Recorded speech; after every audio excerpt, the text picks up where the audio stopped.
Bem-vindo ao canal Escatológico.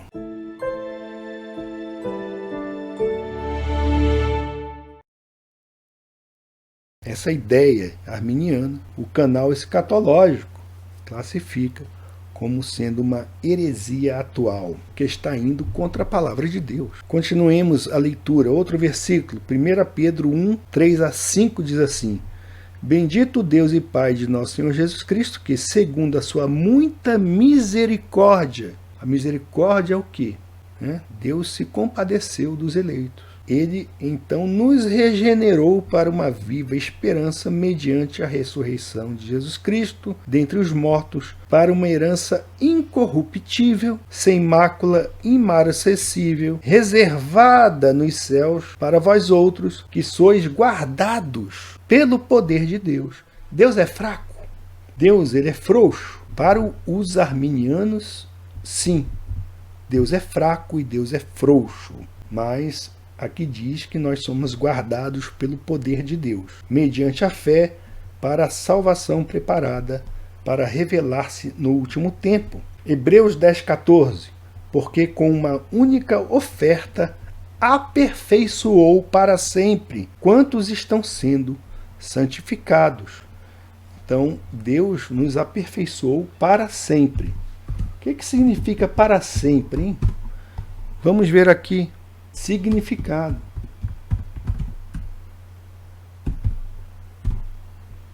Na totalidade do tempo, eternamente, perpetuamente, a cada instante, sem exceção, constantemente, continuamente. Se nós não somos analfabetos, o que ele está dizendo aqui? Aperfeiçoou para sempre, eternamente, continuamente, constantemente, a cada instante, sem exceção, quantos estão sendo santificados. E a santificação do cristão é assim. Nós, quando somos salvos, quando você é salvo, quando você crê no Senhor Jesus, você é salvo da condenação do pecado. Então, você vai, na medida da sua santificação, você vai sendo salvo do poder do pecado.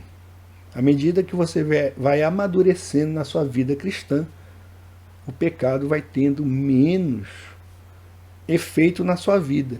E no final, quando Cristo vier e nós formos transformados, ou quando você morrer, você será salvo da presença do pecado. Os santos que estão no céu, eles não pecam, tá? Porque lá não existe pecado. Romanos diz: quem tentará acusação contra os eleitos de Deus? Os arminianos dão muito poder ao demônio, certo? Ele pode até mesmo tirar a salvação do sujeito. Tá? Deus salva e o demônio condena. O demônio dessalva, né?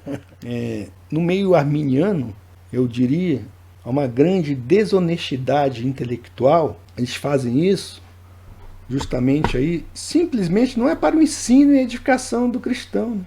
Falam um monte de bobagem, um monte de mentira, e como os hereges costumam fazer, e aí eles ficam aí aprontando, certo? Colocando dúvida no coração do cristão. Eles fazem alarido, algazarra, alvoroço, uma babel, uma balbúrdia, para chamarem atenção sobre eles mesmos, né? E, às vezes, aí, só para ficarem conhecidos. Eu sou arminiano. Né? Então você é um herege, meu amigo. Tá? Concílio de Dort. Vamos digitar aqui. O que foi o Concílio de Dort? Né? O Sínodo de Dort. Sínodo de Dort, tá? Aqui. Para você que não conhece. O Sínodo de Dort, também conhecido como Sínodo de Dort, ou Sínodo de Dordrecht, foi um sínodo internacional que teve lugar em Dordrecht, na Holanda, pela Igreja Reformada Holandesa, com o objetivo de regular uma séria controvérsia nas igrejas holandesas iniciada pela ascensão do arminianismo. Então os arminianos, eles são mestres em divisão, tá? Aqui foi um grande cisma, né? Eles então queriam aí demonstrar que o poder de Deus, que Deus é um incapaz para salvar plenamente o cristão. O nome Dort era um nome usado na altura em inglês para a cidade holandesa de Dordrecht. O sínodo decidiu pela rejeição das ideias arminianas, estabelecendo a doutrina reformada em 5 pontos. Depravação total, que nós estamos caídos no pecado totalmente. Não há nada de bom do ser humano, tá? Como diz a Bíblia. A eleição incondicional, que nós somos salvos independentemente, e a Bíblia diz isso, das nossas obras. Expiação limitada, certo? Que Deus, Cristo, morreu pelos eleitos e apenas por eles, porque se tivesse morrido por toda a humanidade, todos estariam no céu. E nós sabemos que não são todos que são salvos, que não são todos que são salvos, e não são todos que estarão no céu. Tá? Agora, o universalista acredita nisso. Tá? Vocação eficaz ou graça irresistível. Nós não podemos resistir ao chamado de Deus. Por quê? Porque a própria Bíblia fala, né, que as ovelhas de Cristo ouvem a sua voz. E ouvir aqui é obedecer, é ir a Cristo. Como eu digo, tá? Aquele que é chamado por Deus, ele não vai a Buda, ele não vai a Marx para ser salvo, ele vai a Cristo. E perseverança dos santos. Estas doutrinas, descritas no documento final chamado Cânones de Dort, são também conhecidas como os 5 pontos do calvinismo. Quem tentará acusação contra os eleitos de Deus? É Deus quem os justifica. Paulo pergunta, quem os condenará? É Cristo Jesus quem morreu, ou antes quem ressuscitou, o qual está à direita de Deus e também intercede por nós. Quem nos separará do amor de Cristo? Será tribulação, ou angústia, ou perseguição, ou fome, ou nudez, ou perigo, ou espada? Como está escrito, por amor de ti somos entregues à morte o dia todo. Fomos considerados como ovelhas para o matadouro. Em todas estas coisas, porém, somos mais que vencedores por meio daquele que nos amou. Porque eu estou bem certo, vejam só, certeza calvinista, não é a dúvida arminiana, ridícula, né? O evangelho não tem nada a ver com o que esses caras ensinam, tá? Esses arminianos, tá? Porque aqui Paulo diz, porque eu estou bem certo de que nem a morte, nem a vida, nem os anjos, nem os principados, tá? Os poderes celestiais do bem, do mal, nada disso, tá? Nem as coisas do presente, nem aquilo que você está vivendo de bom ou de ruim, tá? Nem do porvir, nem os poderes, nem a altura, nem a profundidade, nem qualquer outra criatura poderá separar-nos do poder de Deus que está em Cristo Jesus, nosso Senhor. Esses são apenas alguns textos que falam dessa certeza do cristão. Nós não podemos perder a nossa salvação. Arminiano, mas você pode. Né? O seu Deus é assim, tem um anjo com lápis gigantesco, tem o teu nome escrito lá no livro da vida, mas só en passant, tá? O seu nome está lá, mas pode ser apagado a qualquer momento. Aí você vai e peca. Você tem um pensamento ruim, né? Você xinga, você fala, né? Tá no trânsito, vai, não sei o que, né? Pronto. Deus já olha pro anjo ali, ó. Aí o anjo vai, pega uma borracha gigantesca, apaga o nome desse salafrário aí. Aí apaga.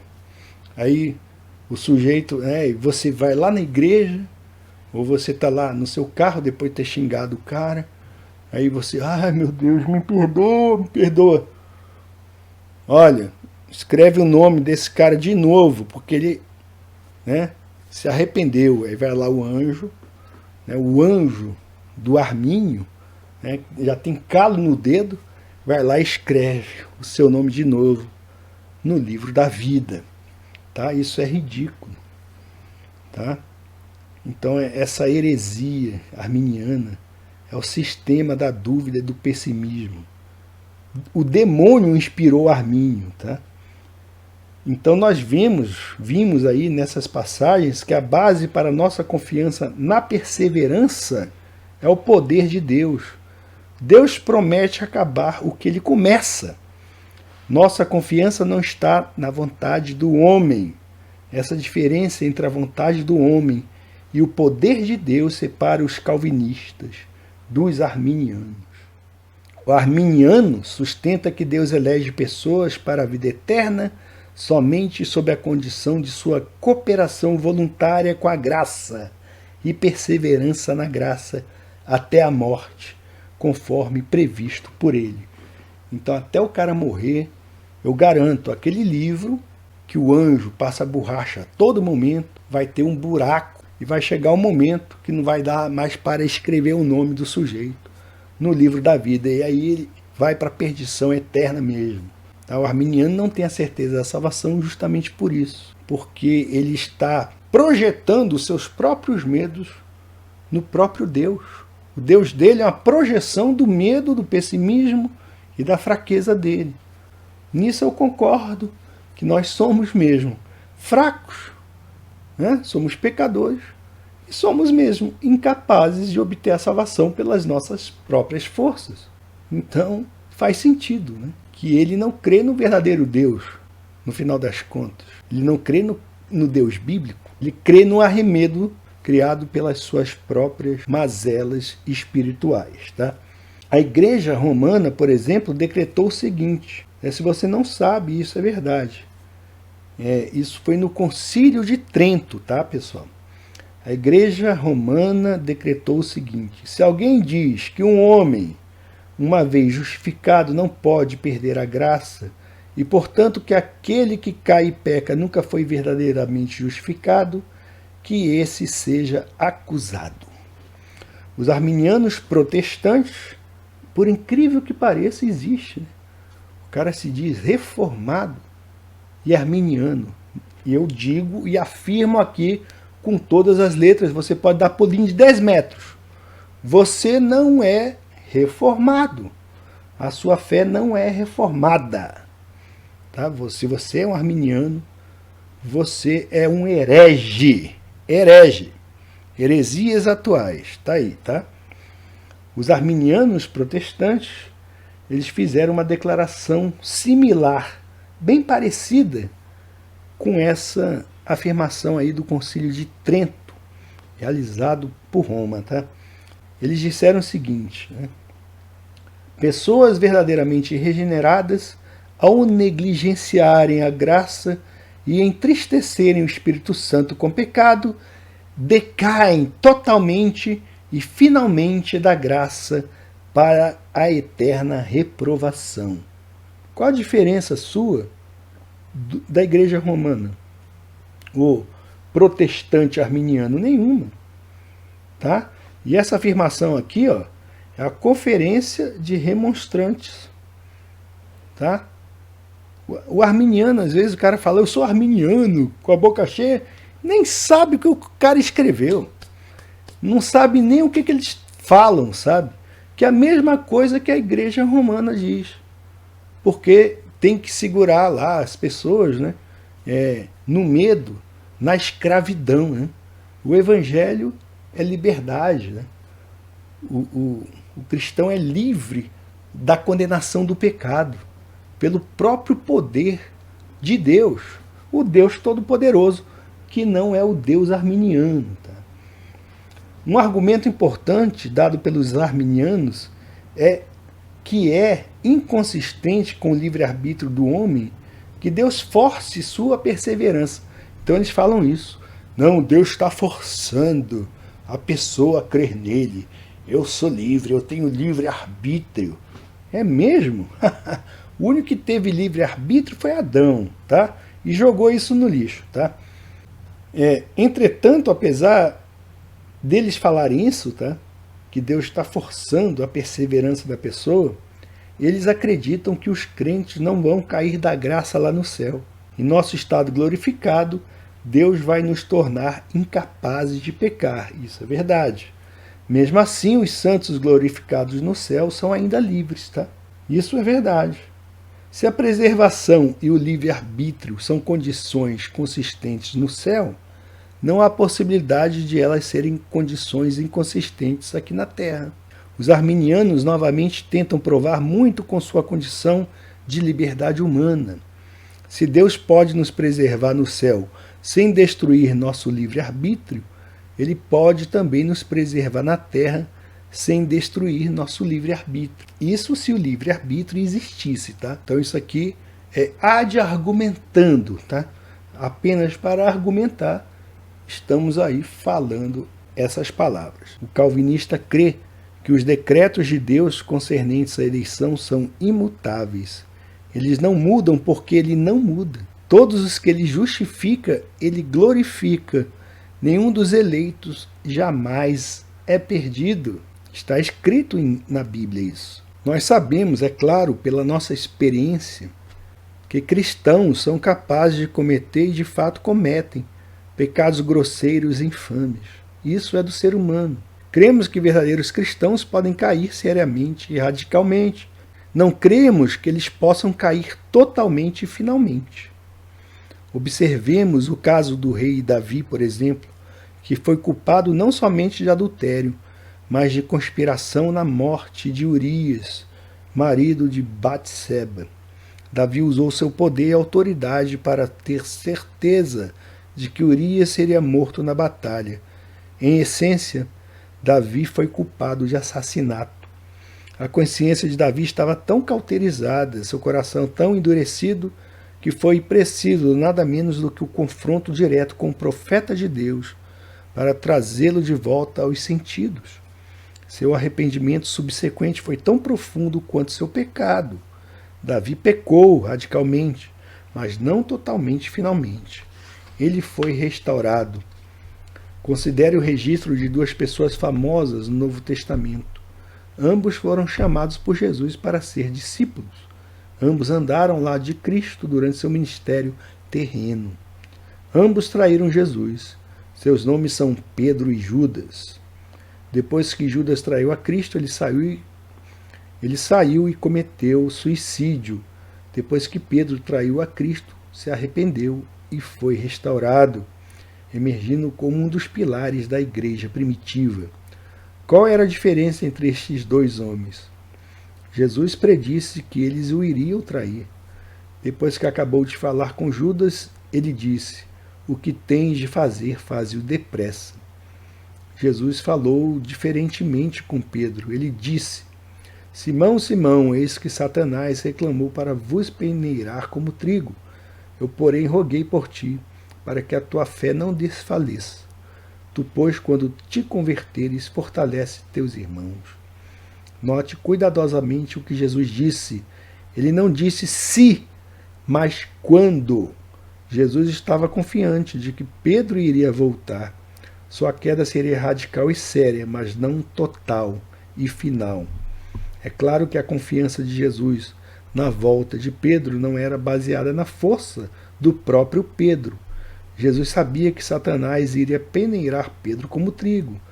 Isso é como dizer que Pedro seria como um joguete nas mãos de Satanás. A confiança de Jesus era baseada no poder da intercessão de Jesus. É a partir da promessa de Cristo de que ele seria nosso sumo sacerdote, nosso advogado junto ao Pai, nosso justo intercessor, que cremos que perseveraremos. Nossa confiança está em nosso Salvador e nosso sacerdote que ora por nós. Nossa preservação é uma obra trinitária. Deus o Pai nos guarda e preserva. Deus o Filho intercede por nós. Deus o Espírito Santo habita em nós e nos assiste. São-nos dados o selo e o penhor do Espírito Santo. 2 Timóteo 2,19, Efésios 1,14, Romanos 8,23. Por séculos, os arminianos conviveram com seu sistema sem levá-lo aos seus extremos lógicos e, por conseguinte, sem revelar de fato a sua verdadeira face. No final das contas é o seguinte, a respeito da heresia arminiana. Você realmente quer saber o que estava escondido no sistema arminiano e que hoje declaradamente está sendo defendido pelos arminianos atuais que ousaram levar o arminianismo aos seus extremos lógicos? Apenas uma frase: teísmo aberto. Você sabe o que é isso? É o seguinte, o Deus arminiano, se você levar as últimas consequências aquilo que eles afirmam, o Deus arminiano, ele é a imagem inversa do Deus. Ele é a imagem inversa do Deus que é descrito na Escritura, porque ele é esvaziado de todos os seus atributos. E eles criam um Deus finito e impotente. Quer dizer, na verdade, um ídolo, que nem ao menos sabe o que poderá acontecer no futuro. Tendo em vista que há um ser no universo chamado homem, livre, dotado de livre arbítrio, imprevisível, com ações não causadas e que é uma ameaça ao cumprimento das predições que estão na Escritura Sagrada, porque esse homem, ele não pode permitir que Deus preveja nenhuma de suas ações futuras. Na visão arminiana, levada ao extremo, porque eles devem ser coerentes com o sistema deles, que é um sistema totalmente humanista e antibíblico. Eles assumem uma postura quase liberal, no sentido acadêmico e histórico do termo liberal em teologia. Deus é rebaixado quase à posição do próprio homem caído, ou talvez um pouco abaixo, e o homem sobe a uma estatura quase do Deus da Bíblia. Essa visão, obviamente, não passa de produto da imaginação do homem caído em seu projeto de autonomismo apóstata, inspirado, como não poderia deixar de ser, pelo arqui-inimigo de Deus, que foi o primeiro a desejar essa autonomia rebelde. O autonomismo apóstata só poderia levar à desconstrução da teologia, como aquilo que está acontecendo hoje em dia. De fato, o arminianismo, que enfatiza exageradamente a autonomia humana, ou o autonomismo, é a prova mais completa da depravação total do ser humano.